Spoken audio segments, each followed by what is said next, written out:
오늘 말씀은 이스라엘 민족에게 있어서 가장 중요한, 또 우리들 신앙생활하면서 잘 익숙한 단어죠. 유월절에 관한 내용입니다. 애굽에서 노예로 살던 이스라엘 백성들이 해방하는 날입니다. 자유의 날입니다. 드디어 출애굽하게 되었습니다. 이 날을 유월절이라 그렇게 부릅니다. 영어로 하면 패스오버, 한문으로 하면 넘을 유, 넘을 월, 넘어간다 그 말이에요. 근데 어떤 분들은 유월절이라고 해서 6월달에 뭐가 있는 행사라고 6.25가 아닙니다. 6.25가 아니에요. 유월절입니다. 유월절. 그리고 유월절이 있는 그날 너무나 중요해서 오늘 2절에 보니까 이것을 너에게 달의 시작, 곧 해 1월달이 되게 하라는 거예요. 이 유월절이 있는 날을 1월로 바꾸라는 것입니다. 첫 달이 되게 하라는 것입니다. 왜? 너무나 중요한 날이죠. 이스라엘 민족에게 있어서 출애굽했으니까, 해방됐으니까 가장 중요한 날이라는 것입니다. 그것은 바로 장자 죽음의 재앙, 마지막 10번째 재앙이 애굽 전역에 내렸을 때에 이스라엘 민족의 집은 그 죽음의 재앙으로부터 구원을 받았습니다. 죽음을 면하게 되었습니다. 죽음의 재앙이 넘어가게 되었습니다. 마지막 심판에서 사망과 멸망이 아니라 생명을 얻게 됐고 구원을 받게 되었고, 그리고 출애굽하게 된 결정적인 계기가 되었습니다.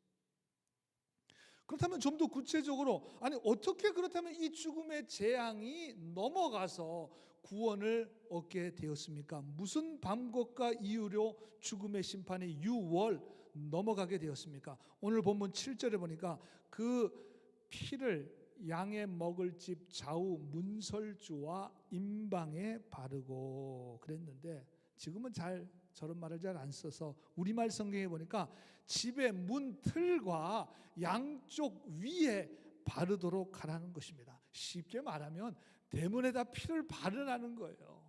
피로 칠하라는 것입니다. 피를 뿌려 놓으라는 것입니다. 이것이 10번째 죽음의 재앙에 대한 이스라엘의 유일한 대비책이었습니다. 여러분, 결국 애굽의 바로왕에게 이 마지막 재앙, 장자 죽음의 재앙이 임함으로 처음 난 것이 다 죽임을 당했습니다. 지난 11장에서 말씀드린 대로 이것은 단순히 장자가 죽었다는 것이 아니라 애굽이 섬기는 우상신들이 죽었다는 것이고, 신의 아들들의 죽음인 것이고, 애굽 사람들의 소망이 완전히 다 끊어졌다는 것을 말하는 것입니다. 그런데 정반대로 어린 양의 피를 대문에 바른 집은, 이스라엘의 집은 그 사망이 넘어갔습니다. 유월했습니다. 구원을 받게 되었습니다. 출애굽하게 되었습니다. 그것이 바로 유월절입니다. 여러분, 우리가 우리 인생의 마지막에 모든 죽음과 사망과 심판을 면하는 길은, 그 재앙을 넘어가는 유일한 길, 유일한 방법은 어린 양의 피를 대문에 발라야 합니다. 그래야 살 수 있어요. 여러분, 이게 상징하는 게 뭐예요? 오직 어린 양 대신 예수 그리스도의 십자가의 보혈의 피로 우리가 구원을 얻게 된다는 사실을, 여러분, 이 출애굽기는 예수님 오시기 전, 지금으로부터 하면 무려 3,500년 전이에요.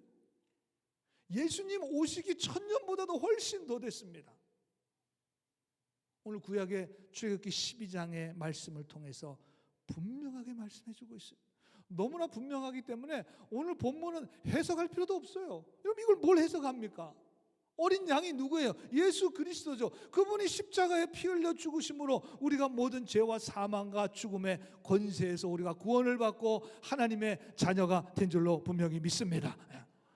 오늘 말씀은 예수 그리스도의 그 십자가의 피를 바르는 자, 그 십자가의 피를 내 영혼에 뿌리는 자, 그 십자가의 보혈이 내 삶 속에 있는 자가 패스 오버, 유월, 사망이 넘어가지만 반대로 그렇지 못한 자들은 죽음의 심판을 면할 방법이 없다는 거예요. 다른 방법이 없습니다. 오늘 이것이 하나님의 말씀이에요. 이것은 우리가 믿는 예수 그리스도의 십자가의 은혜요 보혈의 능력임을 오늘 말씀을 통해서 우리가 다시 한번 확인하고 깨닫고, 여러분 보혈의 은혜와 능력이 여러분들의 삶 가운데 충만히 임하게 되는 귀한 시간이 되시기를 주님의 이름으로 간절히 축원합니다. 옆 사람하고 이렇게 인사합시다. 나는 십자가의 보혈로 구원을 받았습니다. 나는 십자가의 보혈로 구원을 받았습니다. 확실하시죠? 아멘. 다른 거로 구원 받으신 분 없죠? 십자가의 보혈로 구원을 받았습니다. 오늘 본문 3절에 보니까 온 이스라엘 회중에게 말하여 이르라. 이달 열흘에 너희 각자의 어린 양을, 각자의 어린 양입니다. 각 가족대로 그 식구를 위하여 어린 양을 취하고, 5절에 보니까 흠 없는 1년 된 수컷으로 하고, 6절에는 해질 때 이스라엘 회중이 그 양을 잡고, 7절에는 그 피를 좌우 문설주와 임방에 바르고, 8절에는 고기를 구워 무교병과 쓴 나물과 함께 먹고, 9절에 머리와 다리와 내장은 불에 구워 먹고, 10절에 아침까지 남겨두지 말고 다 불사르라. 11절에 허리에 띠를 띠고 발에 신을 신고 손에 지팡이를 잡고 급히 먹어라. 이것이 여호와의 유월절이니라 그랬습니다. 언제 어떻게 무엇을 무슨 방법으로 양을 잡는 방법까지, 피를 어디에다 아무데나 뿌리라는 게 아닙니다. 피를 대문에다 뿌리라는 거예요. 마당에다 뿌리라는 게 아닙니다. 정확하게 어디다 뿌려야 되는지, 또 어떻게 먹어야 되는지, 뭐하고 같이 먹어야 되는지, 심지어는 먹고 남은 거는 어떻게 처리해야 되는지까지 너무나 자세하게, 뭐 이런 것까지 얘기해 줄 필요 있어요? 그냥 대충 말씀하시면 될 텐데, 너무나 한 절 한 절 자세하게 먹는 방법, 뭘 잡고 피를 어디다 뿌리고 남은 건 어떻게 하고 어떻게 먹어야 되는 것까지도 너무나 자세하게 아주 디테일하게 알려주십니다. 왜 그래요? 왜 그렇다고 생각하세요? 중요하기 때문에 그렇죠. 너무나 중요하기 때문에 요 방법대로, 요 순서대로 잘 지키라는 것입니다. 여러분, 죽느냐 사느냐의 문제잖아요. 지금 죽음의 사자가 6월 그냥 넘어가느냐, 아니면 죽음의 사자가 그 집에 임하느냐, 여러분 죽느냐 사느냐의 문제입니다. 대충 할 일이 아니에요. 여러분, 영적인 삶이 그렇습니다. 여러분, 신앙생활은 절대로 대충 하는 게 아니에요. 그렇게 하면 큰일 납니다. 뭐 시간이 되면 하고, 여유가 되면 하고, 형편이 되면 하고, 상황이 되면 하고, 아니에요. 여러분, 그렇지 않습니다. 여러분, 영생하느냐 영면하느냐, 구원받느냐 멸망하느냐, 생명을 얻느냐 사망을 얻느냐, 그것이 우리 신앙생활인데, 여러분 그 신앙생활을 어떻게 대충 해요? 그걸 어떻게 그냥 얼떨물지, 그냥 사람들이 우 가니까 그냥 따라가는 식으로, 그냥 사람들 많이 간다고 우 따라가는 식으로 할 수가 있겠습니까? 절대 그럴 수 없죠. 여러분, 생명이 달린 문제를 어떻게 그렇게 가볍게 생각할 수 있겠습니까? 말도 안 되죠. 여러분, 히브리 민족들은 애굽에 430년 동안 종사를 했습니다. 430년. 여러분, 이민 생활이 길어지면 1세대, 2세대, 3세대, 4세대 점점 가면 거기에 적응해야 되는 거 아닙니까? 맞죠? 근데 여러분, 430년이면 엄청난 세월이 지났잖아요. 우리 지금 이민 100년, 150년 그래도 이제 다 그냥 미국화 되는데, 애굽의 방식대로 지난 430년 동안 살았습니다. 그것에 아주 익숙해져 있었습니다. 그게 아주 편해요. 그게 편하죠. 왜? 그동안 그렇게 살아왔잖아요. 430년을 그렇게 살아왔습니다. 오늘 말씀하신 방법대로 피를 담고 뿌리고 그렇게 양을 구워 먹어본 적이 없습니다. 이런 방법으로 해본 적이 없어요. 전부 다 그동안에는 애굽의 방식대로, 세상의 방식대로 살아왔습니다. 누구도 해본 일이 없는 새로운 방식을, 그래서 자세하게 가르쳐 준 거죠. 애굽식으로 하지 말고 오늘 하나님 말씀하신 대로 하라고. 그런데 우리가 오늘 본문을 읽었지만 누구 하나 따져 묻지를 않습니다. 아, 왜 이렇게 해야 됩니까? 아, 이거 좀 불편한데, 아, 그냥 애굽식으로 하면 안 됩니까? 아, 이거 해보니까 좀 어색하고, 아, 이거 좀 하기도 힘들고 좀 그렇습니다.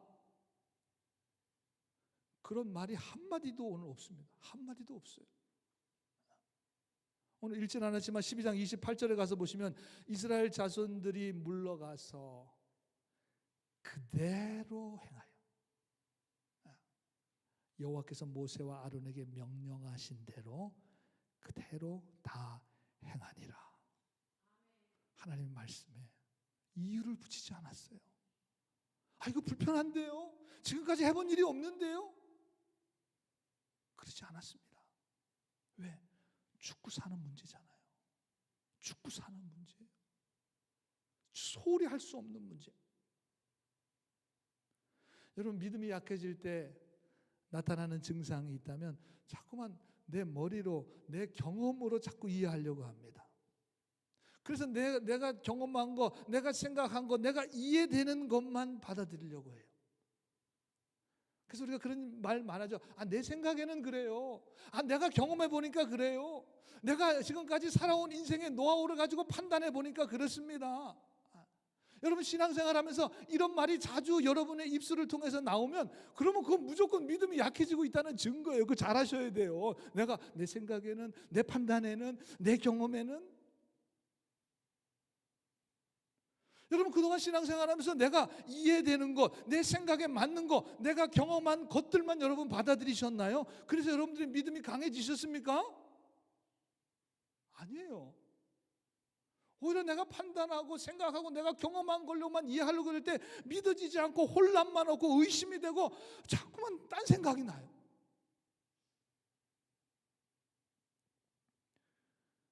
교회 다니는 분들 중에도 자기가 경험하고 이해되는 것만 믿겠다고 하시는 분들이 있어요. 내가 경험하고 내가 판단하고 내가 이해되는 것만. 여러분, 그게 인본주의 신앙이에요. 모든 게 다 자기 중심이, 내가 판단하고 내가 생각하고 내가 경험한 거 그거로 판단하는 그게 인본주의예요. 여러분, 우리는 사람이 중심이 아니라 하나님이 중심이 되어야 될 줄로 믿습니다. 하나님이 중심이에요. 하나님이. 그래서 내가 경험한 상식선에서 믿으려고요. 어떤 분들은 딱 상식선까지. 요선은 내가 절대로 못 넘는다. 자기 나름대로 딱 신앙생활에 선을 거나요. 요선은 못 넘어. 여러분, 상식선에서 믿으면 그 상식선에서 무슨 믿음의 능력과 역사가 나타나겠습니까? 딱 상식선이죠. 그러면 믿음의 역사와 능력이 나타나는 게 이상하죠. 아니, 딱 상식선이라면서요. 그럼 아무 능력도 안 아무런 믿음의 역사도 나타나지 않아요. 딱 그냥 말 그대로 상식선.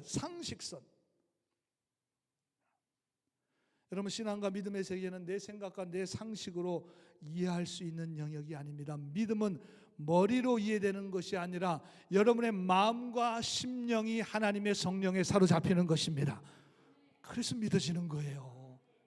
이해해서 믿는 게 절대 아닙니다. 믿는다는 건 말 그대로 믿어지는 거예요. 믿는 것이 우선이 되는 것이에요. 여러분, 잘 들으세요. 이해돼서 믿는 것이 아니라 믿음으로 이해하는 것입니다. 믿음으로 해석하는 것입니다. 믿음이 먼저예요. 감리교회를 시작한 요한 웨슬레가 목사 안수를 받았습니다. 당시에 영국에 성공했죠. 국교회였습니다. 그리고 지금 우리 현대 전기차 공장이 있는 조지아 사바나로 선교를 하기 위해서 배를 타고 영국에서 배를 타고 오게 되었습니다. 근데 큰 풍랑을 만나게 되었습니다. 배가 뒤집힐 것 같은 그런 참 큰 공포죠. 배 타보신 분들이 그 풍랑이 오면 그 배에 있을 때의 두려움은 정말 상상이 안 된다고 그 경험해 보신 분들이 그런 얘기를 하시더라고요. 정말 상상이 안 된대요. 이게 땅에 있는 거하고는. 웨슬레 목사님도 공포에 휩싸여 있었습니다. 그런데 배 한쪽 구석에서 저쪽 구석에서 찬양과 기도 소리가 들리는 거예요. 이게 무슨 소린가 도대체? 내가 잘못 들은 건가? 가서 봤더니 모라비안 교인들이 이 독일의 한 개신교 종파인데 그 사람들이 모여서 그 난리통에 찬양과 기도를 하고 있는. 그 웨슬레 목사님이 너무 충격을 받았어요. 그래서 가가지고 물어요. 아니 당신들은 이 풍랑이 무섭지 않습니까? 지금 기도가 나옵니까? 지금 찬송이 나옵니까? 그랬더니 그 교인이 예, 무섭지 않습니다. 우리 아이들도 죽음을 두려워하지 않습니다. 우리는 오히려 하나님께 감사하고 있습니다. 너무 큰 충격을 받은 거예요.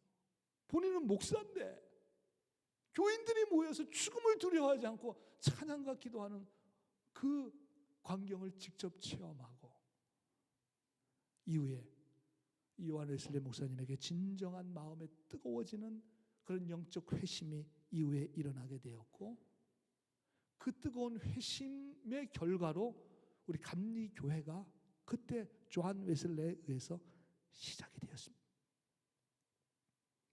오늘 이 시간 아직도 예수 그리스도의 십자가와 부활을 머리로만 이해하려는, 상식선에서 이해하려고 하는 분들이 계시면 안 됩니다, 여러분.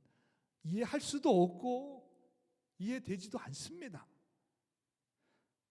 영적 세계는 그렇게 이해되는 것이 아닙니다. 상식선에서 믿어지는 것이 아닙니다. 오늘 성령께서 도와주셔서 여러분 마음 가운데 믿음이 생기게 하시고 여러분 마음과 심령이 뜨겁게 하심으로 믿고 구원받는 하나님의 역사가 일어나게 되기를 주님의 이름으로 간절히 축원합니다.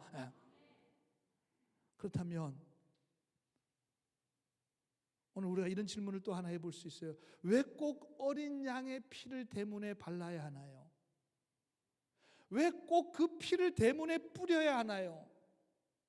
빨간색 잉크로 뿌리면 안 되나요? 빨간색 천을 우리 집 대문에다 걸어 놓으면 안 되나요? 왜 피를 발린 집만 구원을 받고 그렇지 않으면 죽임을 당하나요? 왜 꼭 그렇게 해나요? 다른 방법은 좀 없습니까? 좀 다양한 방법을 가르쳐 주시면 안 됩니까? 모릅니다.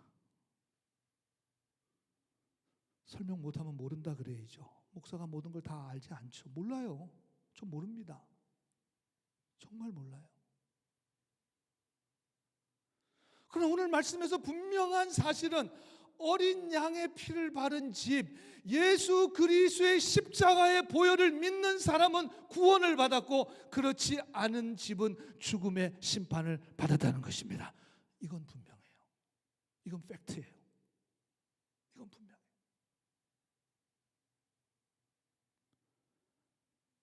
다른 종교 믿는 사람들이 그럽니다. 왜 예수 그리스도의 십자가의 보혈로만 구원을 받고 영생을 얻게 됩니까? 왜 꼭 오직 예수님이어야 합니까? 왜 길과 진리와 생명이 예수님이어야만 합니까?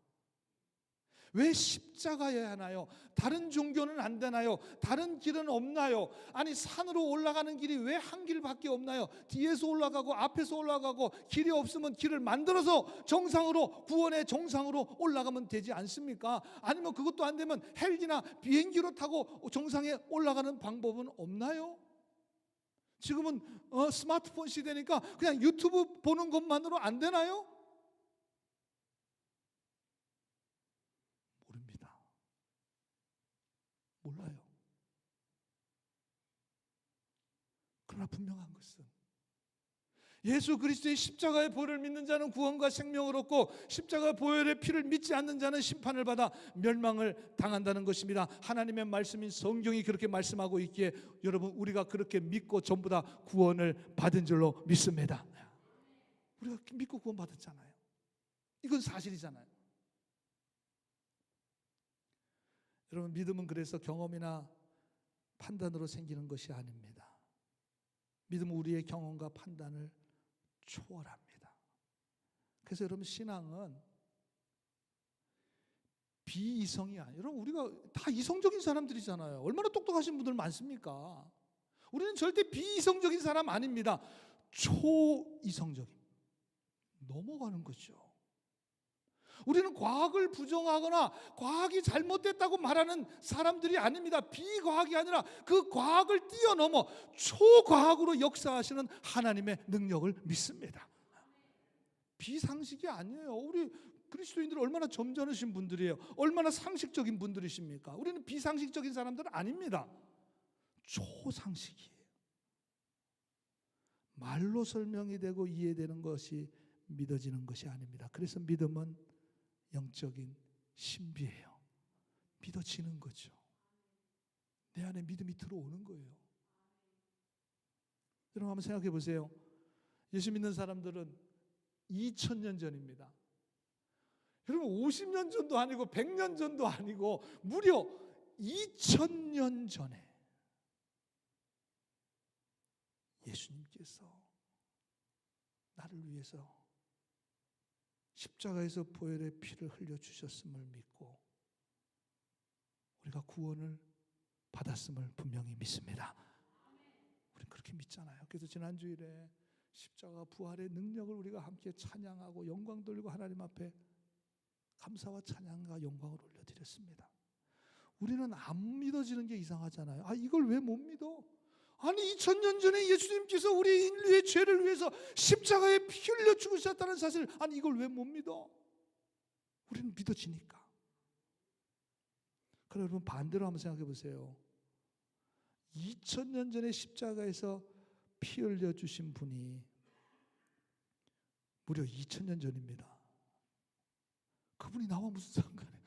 아니 2000년 전에 누군가 십자가에 달려 죽었는데 그분이 내 죄를 사했다고, 이게 무슨 상관? 한국 땅도 아니고 미국 땅도 아니고 뭐 알라바마 몽고메리에 뭐 어디 그 장소가 있다면 우리가 뭐 가끔 가서 보고 그렇구나, 이게 2000년 전에 여기서 그랬구나 하고 할 텐데, 그것도 저 중동 지역에 이스라엘이라고 하는 그 조그만 나라에서, 그것도 당시에는 로마의 지배를 받고 식민지 지배를 받고 있었던 때에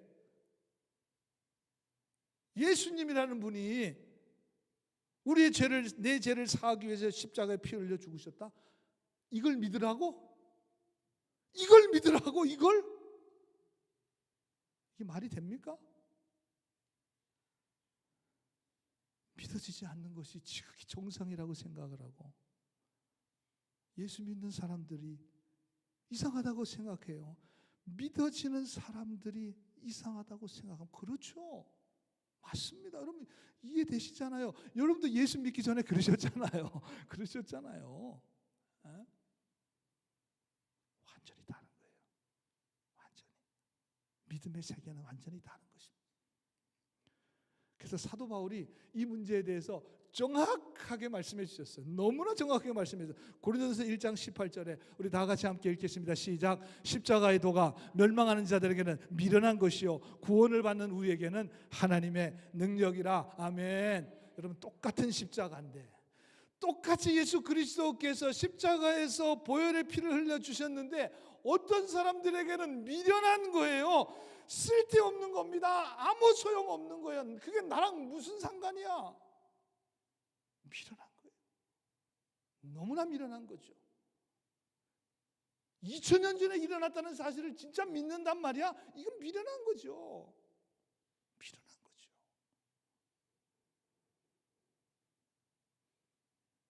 그러나 우리가 오늘 하나님을 예배하는 오늘 우리들에게는 예수 그리스도의 십자가는 하나님의 능력이 되십니다. 구원의 능력이 되십니다. 죄사함의 능력이 되십니다. 보혈의 능력이 되십니다. 죄와 사망과 저주를 끊어내신 예수 그리스도의 보혈의 능력입니다. 믿으시기 바랍니다. 믿으시기 바랍니다. 어떤 그리스도인들 중에는 나는 오래 예수 믿었는데도 받은 복이 없다 그래요.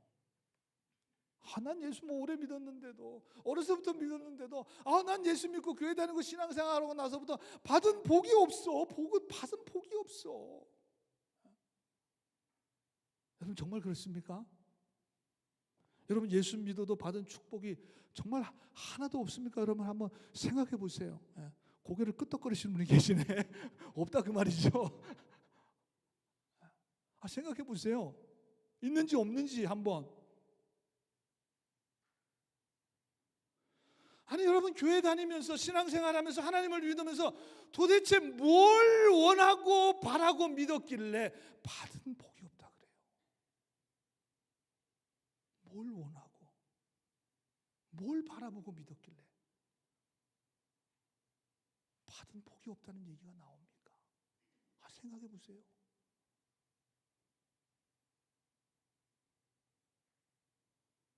나를 위해 이 땅에 오신 하나님, 그분 예수 그리스도께서 십자가에서 나의 죄를 속하시기 위해서 피 흘려 주셨습니다.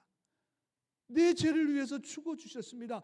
주님의 십자가가 아니었다면, 어린 양의 보혈의 피가 아니었다면 우리는 사망과 멸망과 지옥으로 갈 수밖에 없는 죄인이었는데, 우리가 지금 구원받고 영생을 얻어 하나님 나라 영원한 천국에 들어갈 소망이 있는 사람이 되었습니다. 지금도 성령께서 여러분 안에 이 믿음을 계속해서 증거하고 계시잖아요. 은혜와 능력을 주고 계십니다. 내가 예수 믿고 얼마나 큰 은혜를 받았는지 몰라요. 아니 생명을 살려주셨는데, 아니 받은 복이 없다는 게 도대체 어떻게 이해해야 돼요? 어떻게 이해해야 돼요? 평생 갚아도 갚을 수 없는 은혜와 사랑을 우리가 받지 않았습니까? 받은 복이 없다. 아마 이렇게 생각해서 그런 것 같아요. 구원이 공짜라고 그렇게 생각한. 여러분, 세상에 공짜가 어디 있습니까? 구원은 절대 공짜 아닙니다. 예수 그리스도께서 어린 양의 피를 대문에 바른 십자가에서 보혈의 피를 흘려주셨기 때문에 그 보혈의 은혜로 우리가 구원을 받았습니다. 이걸 헷갈리시면 안 돼요. 프리하고 프라이스리스하고 이거 헷갈리시면 안 됩니다. 프리는 정말 그냥 공짜로 주는 거죠. 바이원 게단 프리, 그냥 주는 거죠. 무료로 주는 겁니다. 그런데 우리가 받은 구원은 절대 공짜 아니에요. 그걸 프라이스리스, 값으로 매길 수가 없어요. 그래서 그냥 거저 받았다 그러는 거지, 그게 공짜로 받은 게 아니에요. 아니 어떻게 공짜로 받아요? 어떻게 구원을? 너무나 귀하기 때문에, 값으로 도저히 매길 수 없기 때문에, 그래서 갚을 수 없다는 거지 공짜 아니에요. 공짜 아닙니다. 공짜라고 생각하니까 받은 게 없다고 생각하는 거예요. 이슬람을 믿는 무슬림이 기독교로 개종을 했습니다. 참 다른 종교를 있다가 개종하는 거 참 귀하잖아요. 그래서 묻습니다. 왜 당신은 기독교로 개종하게 되었습니까? 그때 그 사람이 이렇게 얘기했다 그래요. 이슬람의 알라는 내가 그를 위하여 죽기를, 알라시는 내가 신을 위해서 죽기를 원하는데, 기독교의 예수님은 나를 위해 죽으셨기 때문입니다. 나를 위해 죽으신 분이, 여러분들을 위해 죽으신 분이 바로 예수 그리스도이십니다. 지난 사순절, 고난주간, 부활주일을 의미 있게 보내기 위해서 참 많이 애를 쓰셨습니다. 40일 동안 자신과 가정, 이웃을 돌아보며 서약도 매일 했습니다. 출애굽기 필사도 하신 분들 한 30여 분이 하셨어요. 그래서 제가 이렇게 노트를 이렇게 쭉 보니까 참 요즘 이렇게 볼펜으로 뭐 쓰기 힘들잖아요. 요즘 다 이렇게 치니까 얼마나 손이 아프셨을까. 저도 아팠으니까요. 근데 정말 한자 한자 정성을 다해 쓰신 그 필사를 보면서 저도 참 많이 은혜를 받았습니다. 고난주간 새벽 기도회를 모여서 또 함께 합심해서 기도했습니다. 부활주일 연합 예배를 통해서 우리 전 교인이 하나님 앞에 찬양과 감사와 영광을 하나님 앞에 올려드렸습니다. 이것이 매년 하는 행사인가요? 때가 되어서 그냥 하는 그런 퍼포먼스인가요? 우리가 그냥 잘 준비해서 우리 좋으라고 그냥 우리 기쁘라고 하는 그냥 그저 퍼포먼스인가요? 아닙니다, 여러분. 절대로 그럴 수 없죠. 나를 구원하기 위해 십자가에 죽으신 그 십자가의 사랑과 은혜를 내 마음 깊숙이 새기는 그런 시간이었습니다. 예수 그리스도의 십자가 보혈이 여러분의 삶의 가정에, 우리 교회에, 여러분들의 영혼에 뿌려지고 발라져야 합니다. 매 주일이 하나님의 유월절 되어야 합니다. 십자가로 죽음을 이기고 사망을 이기고 나에게 구원의 능력이 되기 때문에 그렇습니다. 그 은혜로 우리가 출애굽한 거예요. 더 이상 세상에 매여 있지 않고 이제 하나님의 자녀로, 믿음의 자녀로, 하나님의 거룩하신 뜻을 향한 믿음의 여정을 출애굽해서 담대하게 걸어가고 있습니다. 다시 한번 예수 그리스도의 십자가와 부활의 능력이 여러분의 삶 가운데 충만히 채워지심으로 여러분 십자가로 승리하는 여러분들의 모든 삶이 되시기를 주님의 이름으로 간절히 축원합니다. 기도하겠습니다.